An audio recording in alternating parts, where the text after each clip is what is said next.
And welcome, Andreas, and welcome our participants today for this Wednesday's edition of the Got It Talks. Um, as you can see on your screen, we have a newcomer, if you will, not a newcomer to the digital developer community, but first off in the Got It Talks, Andreas Daman of the Danish-based digital developer Daman for a talk about, under the headline of next level digital development. So, Andreas, as I alluded in this very, very short intro, you are no newcomer to digital development. But for the audience that tuned in so far, could you perhaps tell us in a few sentences, who is actually Andreas and why are you actually working within digital development? Sure thing. Thanks, Lars, first of all, for inviting me to this talk here. I've been looking very much forward to that. So I hope I can share some of the experiences, failures, learnings that I have done and we have done. So yeah, I'm Andreas. I'm the CEO and founder of Daman, and we are a digital health partner. We work a lot with digital health innovation.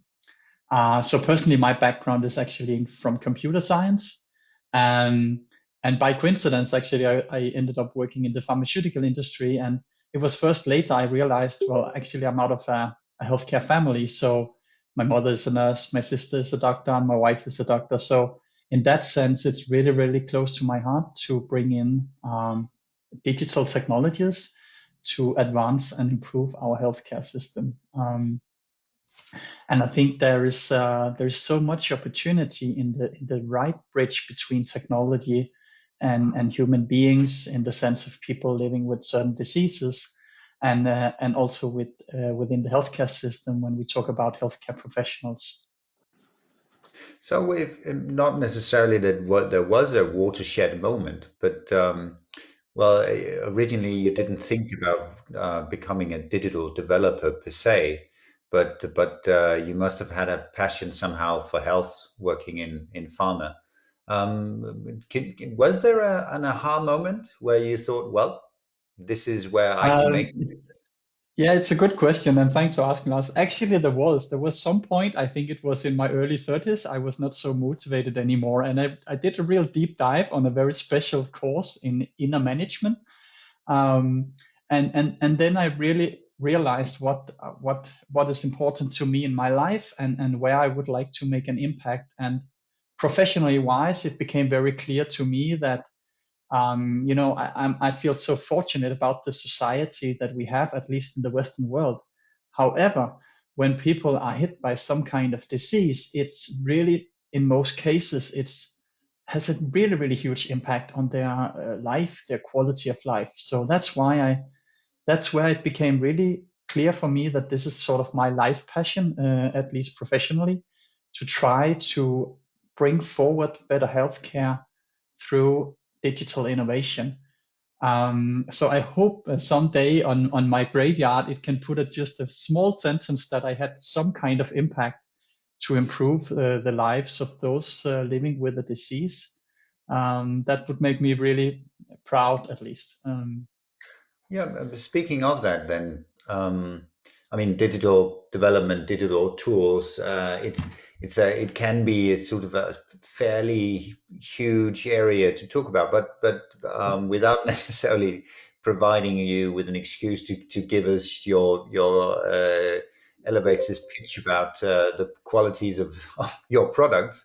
What are the elements that you're especially focused on in your Yeah, company? What are the yeah, types of products that you do? yeah.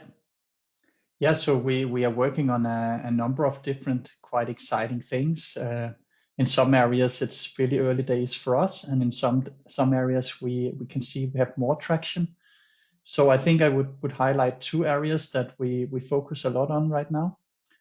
So in general, our focus is on patient empowerment, and inside of that, we're currently looking at different types of behavioral psychological design, how to create, let's say, sustainable behavioral change among people with a certain disease, acknowledging also that your life with the disease, it can really entail ups and downs, and that you don't necessarily have the same capacity or energy to implement changes in your life. So specifically there, we are working right now with something that's called affective design. If you ask me, I think 4 or 5 years ago, I had heard about that beforehand, but it's simply said, it's about using emotions in the design of your services. So I think we all know about this hidden Coca-Cola commercial when you go to the cinema. So it's a little bit the same kind of thinking, that there are very, very micro sentiments where we can design towards what emotional state that you create inside yourself. So to give you one example would be when you start using a health app on your phone, would you feel more sick, or would you feel that now you're in control, now you're empowered of your disease? So that's some of the things that we are playing around with within this umbrella of affective design. And another Especially, point, yep, sorry, yep, yeah, go. you continue. Do continue. Sorry. Yeah, so another point I would mention is this bridge between the patients and the healthcare professionals. So these typically represent two very different worlds, you could say, domains, that we try to see how can we bridge those better together. Typically, and we are dealing a lot with chronic care. So typically, people that gets a chronic condition, it will be a really unstructured approach to finding their way of coping with that disease. It can be really chaotic, finding the right coping mechanism and so on. Versus on the medical side with the healthcare professionals, you have a very structured, first we try this, if that does not work, then we try this and this and this. So we're trying to see how can we bridge these worlds in a better way. It's a really, really exciting and very complex exercise. So I would highlight those two things. Is that then primarily via apps, or do you use multiple platforms for that? Yeah. So I mean, our approach is very much from service design and design thinking. So our solutions, I would say, they are only digital apps or web oriented, but they are often just part of let's say a bigger service design. And we believe a lot in these hybrid setups where a digital solution is not a standalone; it's an integrated part of patients' lives or HCP's lives, or the bridge between those two worlds. Hmm. But our expertise in terms of solution lies mostly within digital, and we also do acknowledge that digital can also, it's not always the gold model, right? It can be the silver model or the bronze model. But from our perspective, we believe we can have a bigger total impact with using these kind of scalable technologies. Of course, there are other interventions sometimes that are better, but can often also be very costly, very difficult to implement and scale at a global level. Well, one of the things that you must run into, well, on a daily basis, then, would also be the tricky element of a lot of your users not necessarily having, well, initially anyway, the digital literacy, or for that matter, the digital health literacy that can actually use your services, your design, even as perfectly designed as they are, obviously. But what are some of the ways that you try to work with that? I mean, there must be a high proportion, but a high level of diversity among your users. Yeah, yeah, there is definitely high diversity in the user groups. I would say that we don't succeed with our design when it doesn't fit the exact population of those that we are aiming to help. So we really try to design at eye level for the users. So to give you one example, we did an app for people with heart failure that were also quite, how to say, socially challenged group. And there was a really, really simple app on an iPad. So it was really big screen size.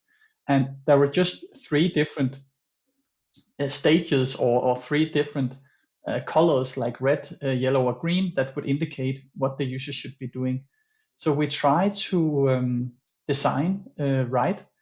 And I mean, in most countries, we are mainly in Europe. there is in general a quite high, let's say, technology adoption. So most people, they do have access either to a smartphone or a computer. But of course, there is a small proportion that we cannot reach by digital technology. And then I would say one of the things that I really love to talk about that is that we have worked with co-creation, which is a user-driven innovation method. We've worked with that in healthcare since 2013. And that is really one of the ways to ensure that design meets the user in the right way. So that I can really recommend for any innovators in this area to apply these types of co-design and co-creation mechanisms. But how would, if you would describe, I suppose that a lot of your development processes are, well, essentially unique, yet there are common approaches, I suppose, that you would take. So if you describe one of those co-creative processes, Yeah. I mean, you didn't use it before 2013, I suppose. So No. how did that change your approach to the creative process then?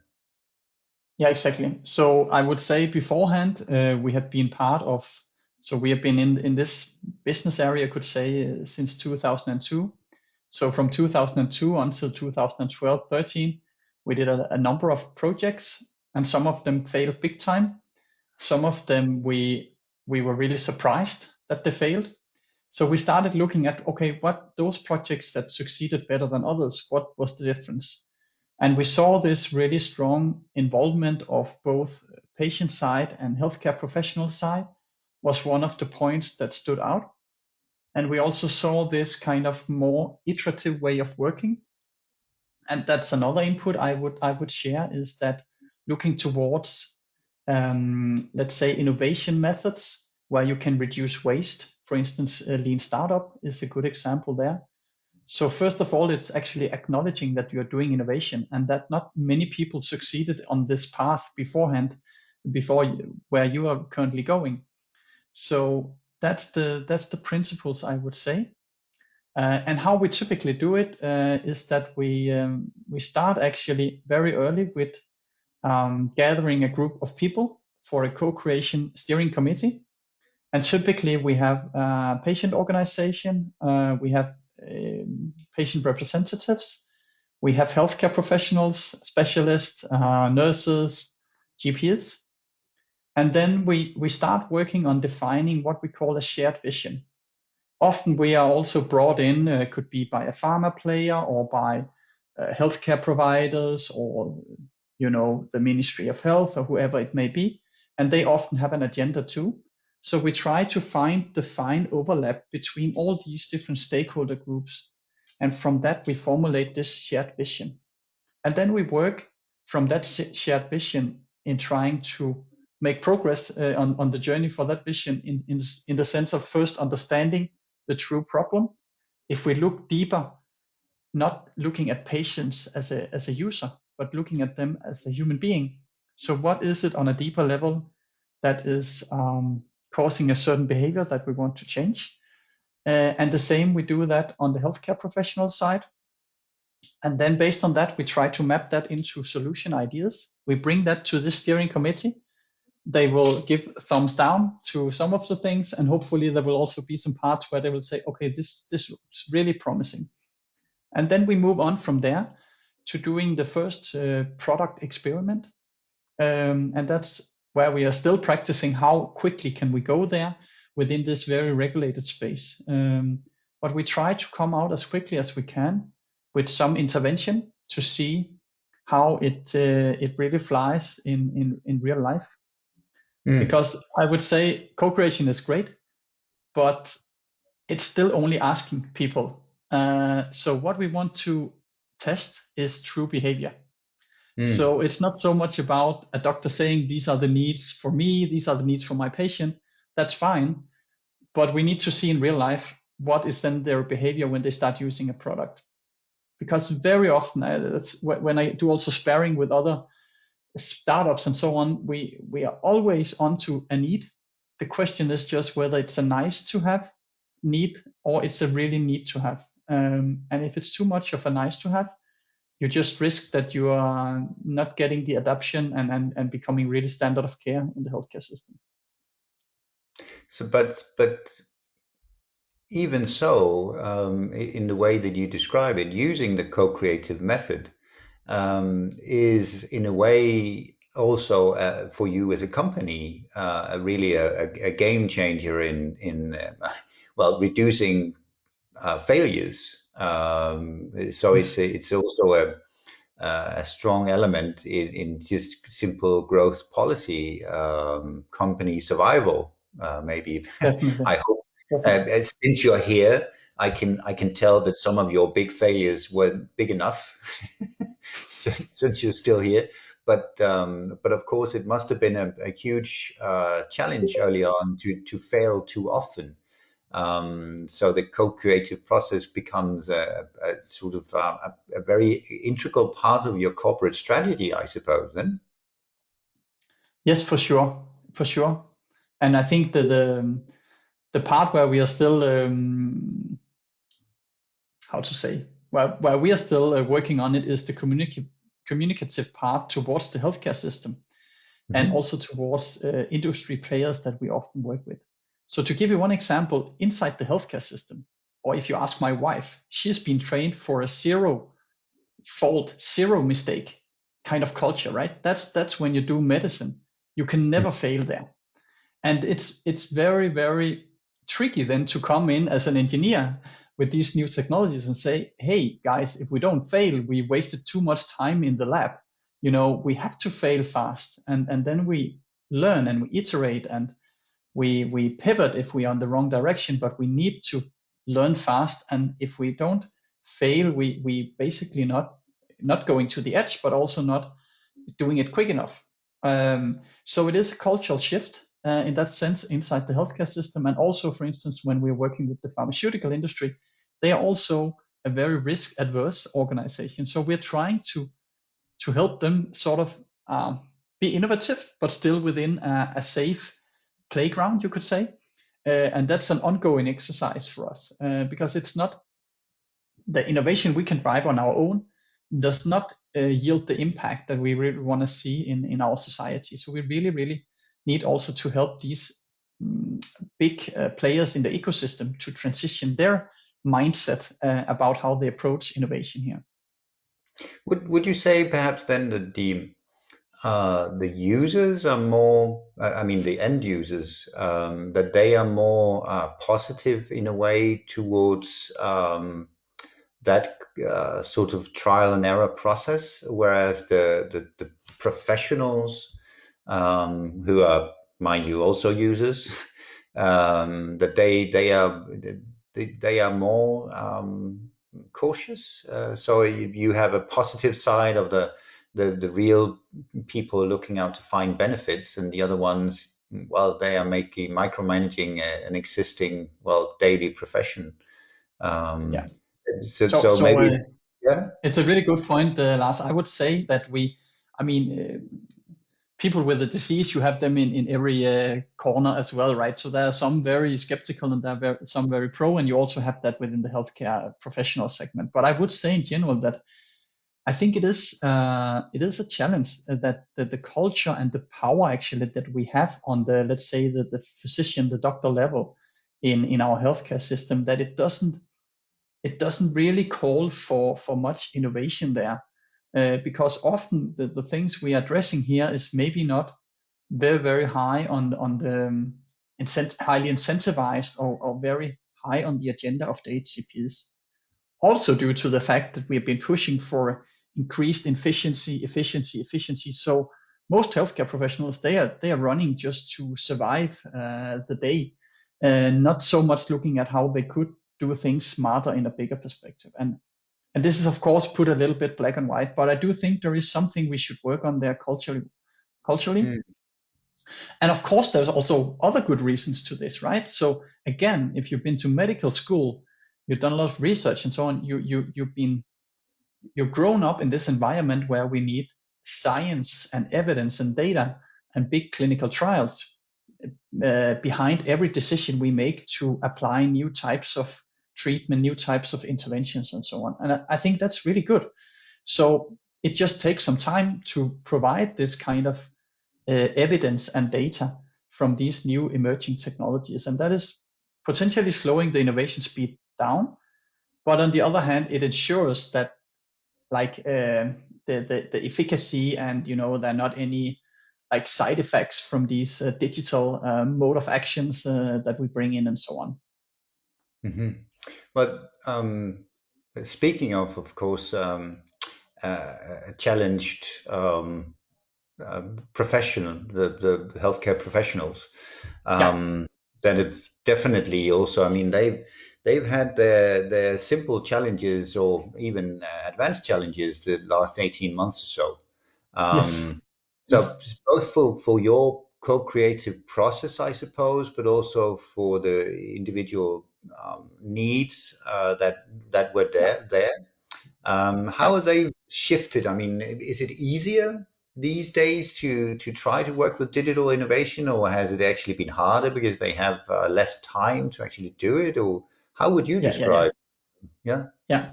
Yeah. So it's I guess it's a bit morbid to say, but actually the pandemic has done something really good in terms of technology adaptation. So I think in most disease areas, in most markets, the adoption of, for instance, telemedicine has been highly accelerated. And when we interviewed quite a lot of doctors during the pandemic, and we also asked them, okay, so after this pandemic, are you what happens then? And they were all like, we're gonna keep these new ways of working.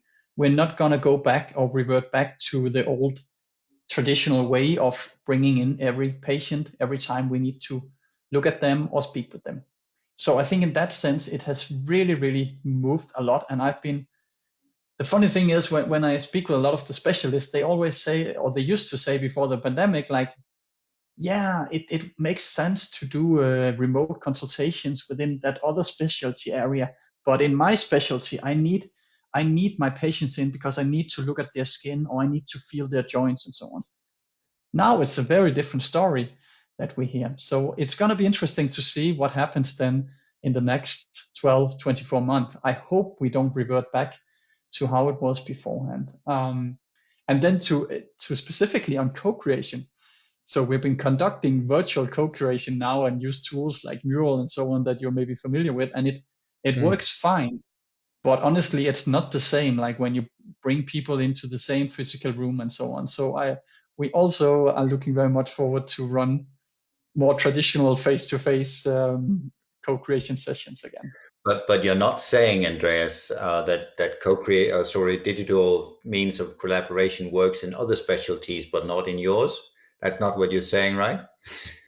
Sorry, I'm joking. Sorry, but No, no, so, but it is. I mean, oh, it's a good point, Lars. I think it's fine to provoke this a bit, but I think the human connection is always gonna be important, and also being face to face and so on. It can really do something.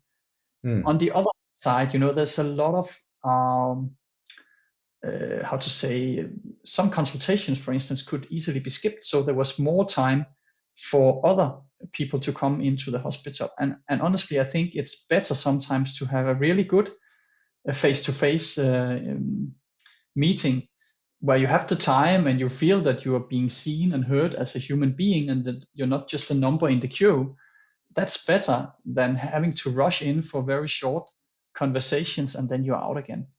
So in that sense, I do think we can improve the quality of those even face-to-face interactions that we then have.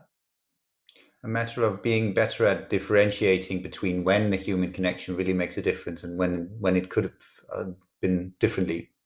Would Exactly. you think, given the benefits of the pandemic, that this was mostly sort of an acceleration of a path that was sort of already happening, or would you describe it more like a complete breakthrough, or are you doing solutions or innovations that would never really happen without the pandemic, or how's that? I think in some areas there are some new innovations that we have not foreseen beforehand. Where I'm involved and where we are involved at Daman, I would say it's more an acceleration of the trend or the direction that we're already working on that has just been taking like a leap forward, but it's not some new or unforeseen type of innovation, I would say. Yeah, Mhm. Well, one thing that, as you say, I mean, using digital tools can sometimes be the silver solution or the bronze solution. Yet, maybe the co-creative process, though, that is a method that is not necessarily related to the digital element. Um, surely, so, surely. at one point, would you also describe that some of your learnings in developing these new types of well, they're digital, yes, but they're also just simply solutions, that it Yeah. has a message to share with well, development of traditional solutions too? Definitely. I think the entire thinking behind, I mean, in terms of design thinking and service designs, and that we also um, invite in very different types of minds, of capabilities, of skill sets into innovation in our healthcare system. So I think, again, put a little bit black and white, when you look 10 years back, I think most innovation was driven by the doctors in our healthcare system, whereas today it's a mix of anthropologists, engineers, data science people, all sorts of different capabilities.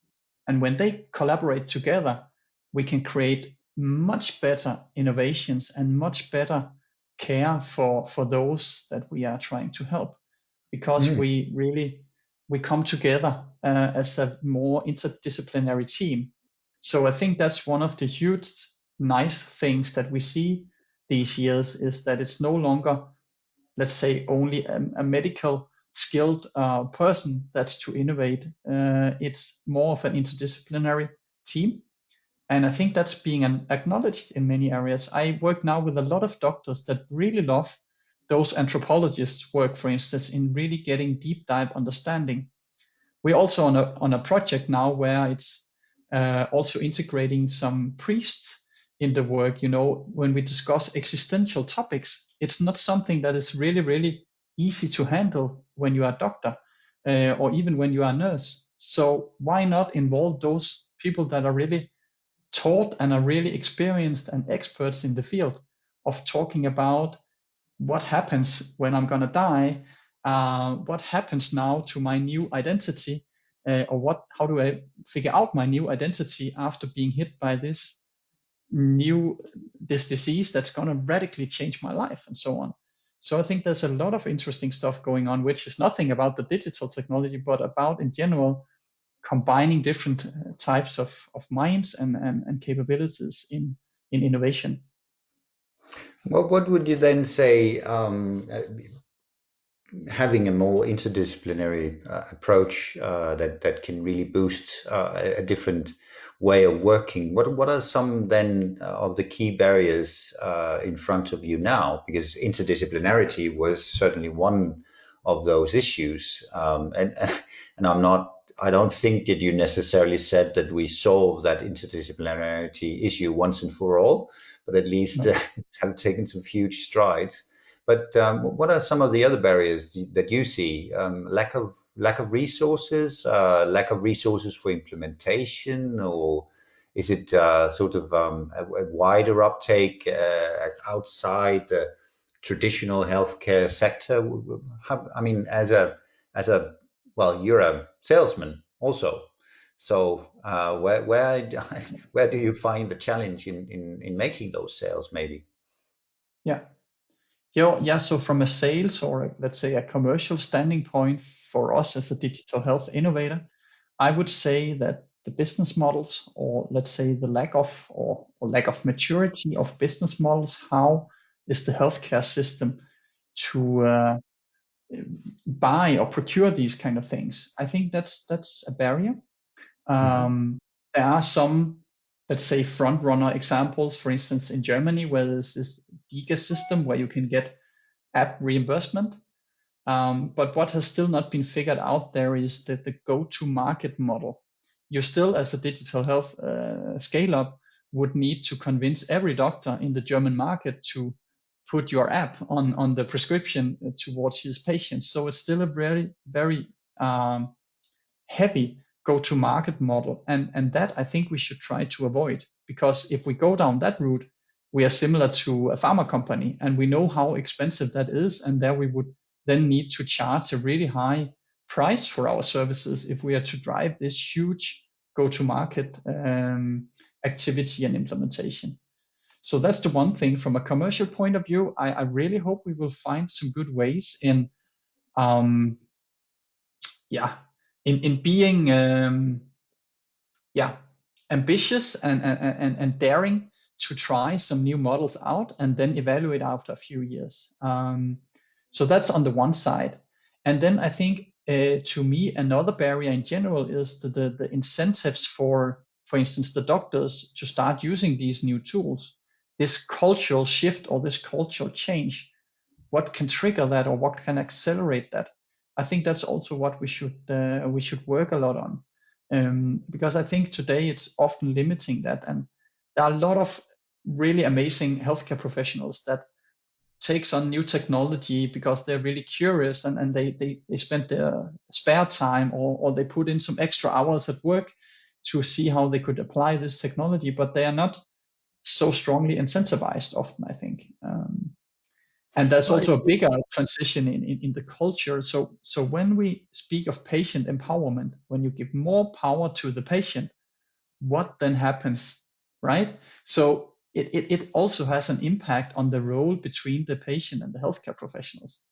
And there is also really a change that needs to be adapted within all the healthcare professionals' work and so on. But I mean, in this small room, I mean, we're just the two of us, Andreas. So of course, there might be millions of listeners later on. But but if you were to sort of dream, what would be a business model that you could? I mean, I'm not saying would be the solution, but as a once in a while, I suppose that you have a moment where you think, oh, if only. So what would an if only solution for the business model, or for that matter, an if only for the incentive model? What would that be, maybe?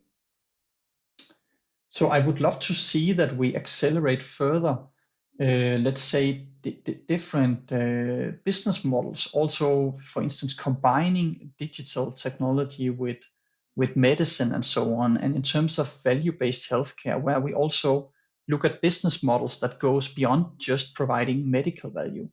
So a lot of let's say, interventions provided by some industry player, whether it's digital health or it's digital therapeutics or it's medicine, it's now looking a lot on the medical part of it. So how good are we in taking away the pain if we're talking painkillers, or how good are we if you have rheumatoid arthritis? How good are we at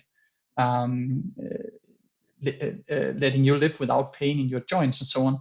But we forget a little bit the holistic picture. So I would love more transition towards looking at the full picture. So if we are doing really well for a certain person with a certain disease, that should be a good revenue for those that can provide that solution. And here I look more holistically at the patient. So can the patient really have a normal job? Can this person contribute to the society? So this speaks also to this kind of triple aim healthcare model where you look both at medical, patient, and societal value. I would love that transition to be faster because I think we will use resources in our healthcare system better, and it will also drive forward innovative technologies that can really have a positive impact. It will drive that faster to the market. And then I would say another thing, which is not maybe so much on the commercial side, but we have so many data lakes today, isolated data lakes within each hospital or within each region, between the countries. Some data in a registry, some data in a patient app that we are providing and so on. I would really, really love that we work and accelerate this data operability thing, and that we work towards some standardized interfaces, not just technically, but also ethically and so on, how we can exchange data in a better way. Because there's a huge opportunity in doing predictive patient pathway prediction and so on when we combine different data sets. And there's still a huge job to be done there, and there are some good EU initiatives, but it's still a long way to go.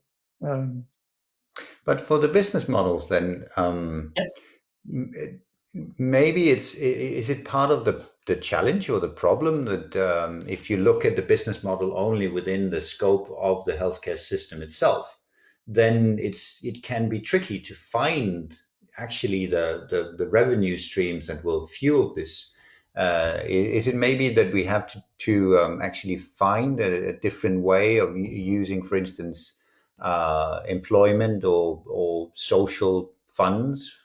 So it's actually, if you limit your mindset to only thinking about how this works within the healthcare sector, you're going at it at the wrong way.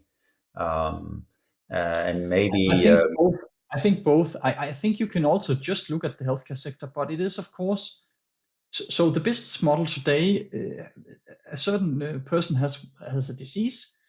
If we keep that person out of hospital and we keep that person on less visits with his doctor because of some technology, how do you reimburse or how do you pay this?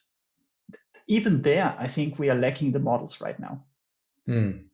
So it's a lot on the, I mean, and there is a transition already now to move towards more outcomes. So a decentralized healthcare ecosystem, for instance, here in Denmark, where it's being more decentralized, but it's still a lot. It's activity based. So you get X amount of money when you see a patient. You get X amount of money when you do an X-ray or whatsoever. And we should really work towards some reliable, validated outcome measures instead. So because that will give them more freedom to be more innovative in delivering better care and not looking so much on activity levels, but more looking on the results and the outcomes we are creating.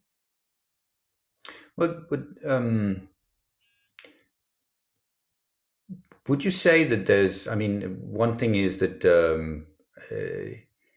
we should look at them, but are people actually looking? I mean, is there a willingness, or do you see sort of trials of new business models, or are you, Yeah. will this only happen when, for instance, the platform has actually finally burned down, or when will these trials actually of new business models begin? Who is this something that you as a developer are you the sort of the first snowball to get the huge one rolling, or who's actually who should take the initiative there? Yes, so I think anyone can take the initiative. I think it has to be a joint effort with, let's say, procurers or payers from within the system, and a number of relevant clinical representatives, patient representatives, and also from the industry, various different service providers, whether we're talking medicine or medtech or digital health or whatsoever. I think there are a number of very interesting projects already running. We are slightly involved in some here in the capital region of Denmark within rheumatology, where we are gonna apply one of our technologies as well. And there has actually been given the freedom not to treat according to normal, treatment guidelines, but to treat according to outcome. And then actually each clinic, they have they're more freedom to operate. It's more decentralized management, you could say, in that sense. And that's a 5-year trial. So of course it takes some time to get the data and results of that. But I think there is the willingness. So there are also great initiatives from inside the healthcare system where these kind of things are piloted and so on.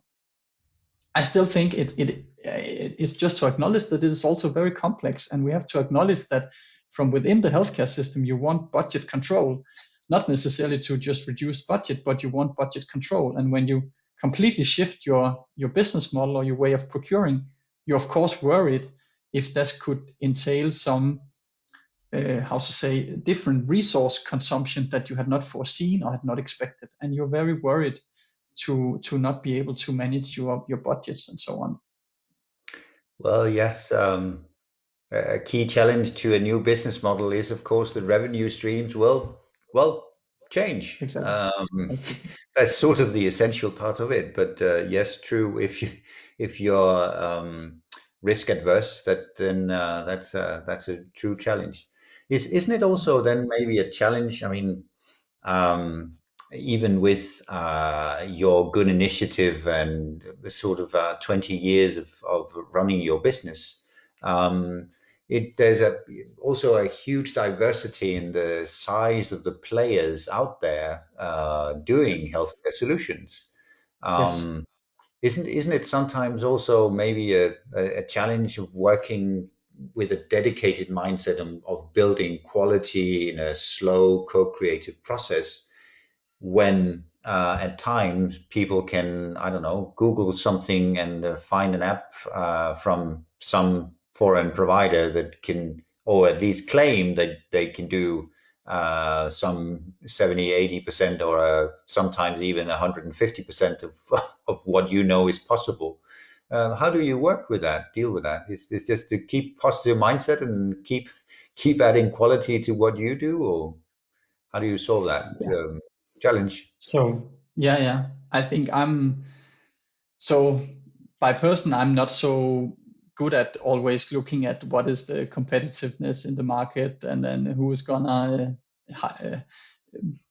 yeah, come faster or come with a bigger setup than what we have and so on. But of course, there are big players out, and I mean the big tech players. It has been, I think, the talk for at least the last 10 years. When are they gonna come and disrupt healthcare completely, right? And it has still not happened. So yeah, we have to see down the line. I'm not too sure that this kind of external disruption by these big tech players can do it themselves. I think they've struggled quite a lot actually to really succeed in compared to what they expected to be able to do. So They are simply failing on a bigger scale. yeah, you could say, but on the other hand side, it's of course clear. For instance, in terms of data, they set on a lot of interesting data points, right? So I really think we should just be partnering up and collaborating here because I think that's how we can drive the best outcomes for the society and I think there's also commercially or business wise a potential there for everybody to share. So in that sense, I think we should just work together basically. They're really huge gains. So why not? One thing, I mean, you mentioned, of course, the German market in terms of finding at least a part of a solution for a business model. Yeah. But also an issue, I would say, looking at the German market from the outside, is that huge worry about privacy, continued worry about privacy. And I saw, for instance, today a nice poll having the dichotomy: would you like prevention or would you like privacy? And my response would, well, prevention, because otherwise, what's the point? Yeah. But it is actually, when you look sometimes at a country, and I'm not trying to I'm not trying to tease the Germans right now, but there's certainly a lot of users across Europe where privacy is something that worries them a lot, Yeah. Yeah. and Yeah. that hinders their uptake of digital solution. Yeah. How you must work with that as well. People Yes. worrying about you stealing their, I don't know. I'm not trying to be, mm, well, pointing fingers anyway, but you worried about you stealing their soul, maybe, Exactly. when you Exactly. try to ask them to download an app. Yeah. What's Exactly. yeah? So I think this is definitely a point that has become more and more up in society in general about privacy and so on. And I think like the big tech players, I think maybe the conversation or discussion around whether they should be regulated somehow to make sure what happens inside those really big organizations, maybe that can be a good thing to introduce that. Then I would say in general, I mean so we demand from our users that they accept the term that we want to be able to use their data, of course on an anonymized, depersonalized level, but we want every person's data that uses our service, that data can help to improve, to identify new unmet needs, and let either researchers or industry fill those gaps that still exist. So that's what we sort of demand from our users, that they step into a community where they get actually a service for free, but they do pay, you could say, with their anonymous data. And this is our way of contributing to innovation in the area. And then it's up to the individual whether you like that concept or not. So yeah, I don't say what's the right model there, but for instance, we don't feel like we should go for consumer payment of our services, because ethically we want it to be able to be available to everybody, kind of democratize. We would like to democratize healthcare in that sense. So that's the choices we have made in terms of what we do with data and so on. And then, of course, all basics needs to be handled well, because it is sensitive personal data and so on. And that is, of course, something that should just be dealt with and handled in a good way. But thinking in a perhaps slightly traditional sense about, you're an industry player. You might not be the biggest industry player, Andreas, but you are. Yeah.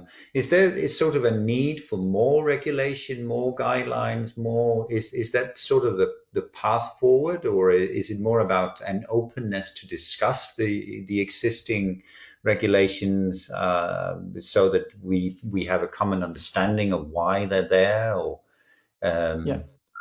I So know I think that, in general, the how to say health literacy part should also cover what about data, what happens to my data, how do I control who gets access to my data. And then I think, and it's not technology we are working with, but there are other innovators in the field working with technology like blockchain, for instance, where you can yourself as an end user, as a patient, you control and manage how your data flows between different systems and so on. So I think there is definitely we should also in terms of this with data operability, of course you should stay in control yourself of what happens to your data and so on. So yes, for sure, things need to let's say follow the progression of these technologies and the way we share data and so on. I think that should be an integral part in the time moving forward. So yeah, definitely that is an important area. And I think the general. yeah. No, go ahead. Well, it's just as so maybe also some more sort of meta co-creations where we try to work together on a joint market model, recognizing, for instance, that there needs to be one Exactly. for it to exist. Yeah. Okay. Exactly. Um, Exactly. but looking then sort of towards the pandemic hasn't left. Uh, let's still assume that it will at some point, hopefully. But of course, it will drive still a very strong focus on digital health for a very long time. Yeah. But what are some of the cool elements that you're looking forward to? Are you seeing sort of some really breakthrough models or projects that you are sort of rooting for, or some of your personal project, for instance? Yeah, so there's a lot of interesting stuff going on. I think I would like to mention one of our own projects right now, and that's just because I'm really close to that. So that's a consortium of some of the the dream players, I would say, from our perspective, where we have partnered up with one research institute in Denmark and one of the best medical university in Vienna in Austria, and with another, let's say, startup scale up that are really experts in data and healthcare data modeling and so on. So there we are trying to work on what we call a virtual coaching type of digital health service, using a lot of different data combined with medical and expertise combined with outcomes expertise and modeling. So maybe that experiment will fail, but right now I'm quite optimistic, and we are trying to do what we call patient pathway prediction. So really to see, okay, if we do this intervention to this patient today, how is the route gonna be down the line? If we don't do this intervention, if we do another intervention, and an intervention here can be another treatment, another medicine, but it can also be, what if this patient started go swimming 2 times a week, or what if this patient changed diet or whatsoever, right? So that's the one thing I would mention. And then there's another guy that I follow closely on social media, Bertalan Mesko. He's one of the doctors of tomorrow. He's very much into AI and all new digital health and stuff like that. So I can highly recommend to follow him. He's very, very inspiring, I think. Mm-hmm. Well, I will. But for your first case, for instance, is that then something that via maybe an avatar or similar, that is this sort of the digital doc we're talking about, that you can maybe be able to log in and then have, if not a well, this is not a robot, obviously, but maybe it's a angelical face of a digital avatar that's really advising you instead of a human being. Is that useful? Is that a sort of a step forward, or I mean, some in European Council of Doctors, they issued, and I understand the mindset here that a human interaction should be the gold standard, but we also know, especially in the pandemic, that it can't be done. And there must be also, as you say, the ethical element. If you can get good advice via an avatar, is that Exactly. better than to not? Maybe it is. Is that part of that sort of pathway to go towards having a digital doc? Yeah, I would definitely say that what you can deliver digitally is kind of 24/7 presence, being close with you, understanding where you are in your life with your disease. And Hmm. in this specific case, we are working within rheumatoid arthritis, and a number of these patients, they see their doctor once per year for 15 minutes. And I think we can all agree that it has some limitations on the magic that you can do in those 15 minutes that's gonna last for the rest 364 days and 23 hours and 45 minutes. So I You think have in to that be a sense we are pretty darn good doctor then. Yeah. pretty good, right? And most of them are really amazing doctors, but there is Mm. just this human factor, that okay, so what's gonna happen next month, and maybe I forgot a little bit what I agreed with my doctor and so on. So I think there is a huge potential in this complementary support to what we can deliver from within the more traditional established healthcare system, and really be a strong bridge between those two worlds. I think there's a huge opportunity there. And whether we are successful or somebody else, we have to see down the line. We're going to run a clinical trial as well as part of this project. So that's going to give us real hardcore data on what we can do in terms of improving, in this case, people with rheumatoid arthritis, improving their lives or not. So that will be interesting to see what we can do and not do. Are there sort of, if we talked about barriers before, Yeah. or I used the phrase barriers, but if we are talking about also maybe, if you will, risks or clouds on the horizon, is there anything that sort of fearful of here, or are we simply heading towards paradise in a few years? Um, yeah. Yeah, it's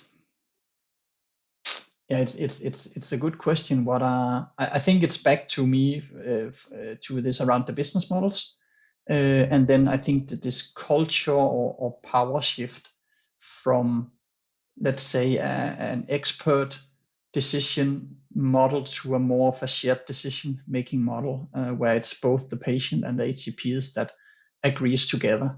So I think those are the some Hmm. of the parts that can maybe not worry a lot, but I think they can potentially slow down the adaptation of these new technologies, even when we have really strong evidence of the effects and the efficacy and how valuable it would be.